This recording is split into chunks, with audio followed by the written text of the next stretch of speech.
Good morning. Today we are taking up the character of Stanley in The Birthday Party by Harold Pinter. As you already know, there are only five characters in The Birthday Party, and Pinter does not give lengthy or detailed physical description of his characters, and the audience see them purely as they appear on the stage with very little information being given about their past history. However, the characters in the birthday party are still realistic. They have no superhuman or extraordinary abilities. They inhabit a world which is recognizably real, and when they do speak, they speak in ordinary language. Talking about Stanley, Stanley is in his 30s.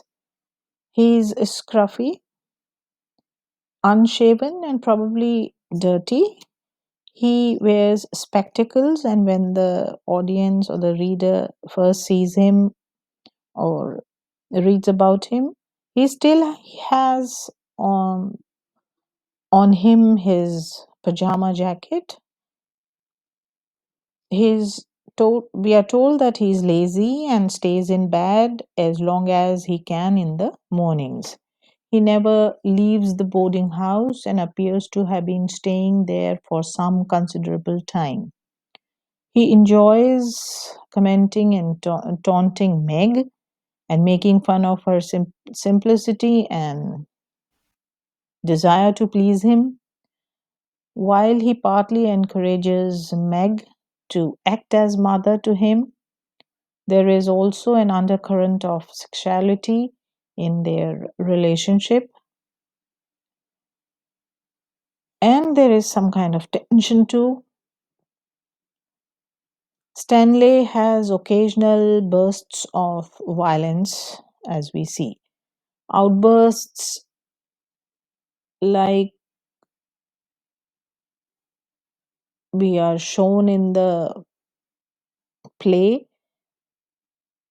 reflect the underlying tension that is there in Stanley. He likes cigarettes. He is terrified at the prospect of two men coming to the house and taking his revenge on Meg for bringing him this news by frightening her with the tale of men coming for her with a wheelbarrow.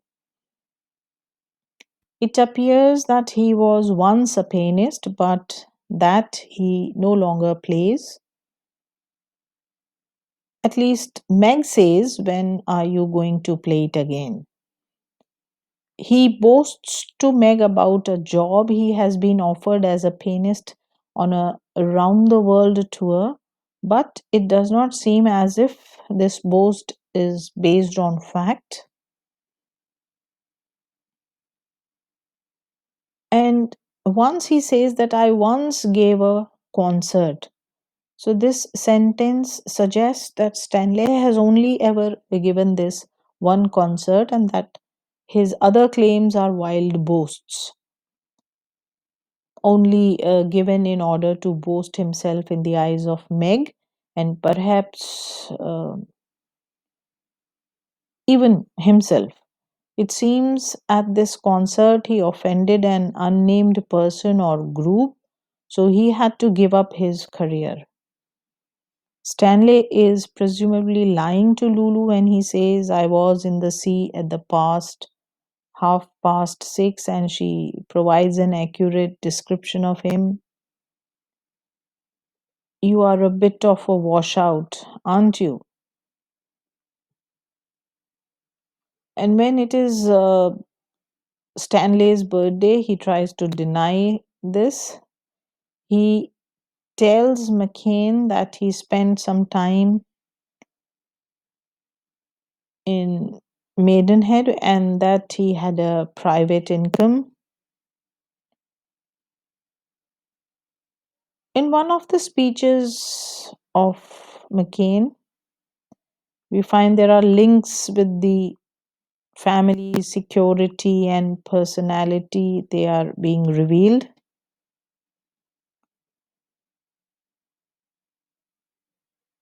We find Stanley yearning to go home and find security, and he's clinging grimly on to the belief that his personality cannot be changed, or it has not changed at all. In the same speech, he also admits that he has been drinking secretly. He shows some courage when he tries to evict Goldberg and McCain, but their words reduce him to a nonentity in a very short space of time, showing how fragile his personality was. His entire personality is stripped.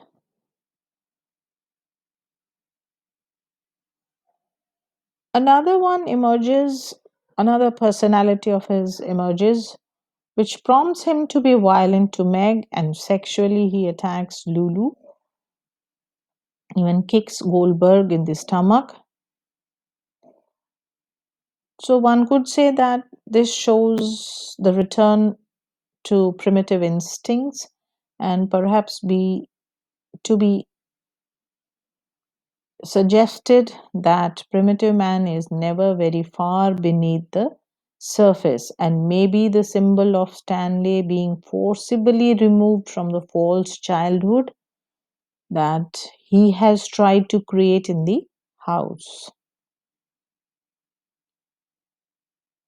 The breaking of Meg's present, a toy drum, also gives some kind of weightage to this point of view. In the final act, Stanley is smartly dressed, but he cannot speak, and he allows himself to be taken away by Goldberg and McCain, and he does not at any level protest.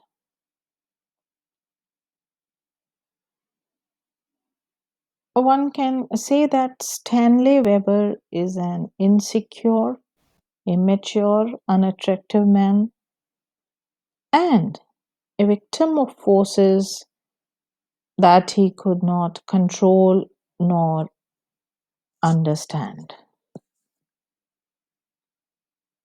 That is all for today. Thank you. We'll take up another character in our next lesson or lecture.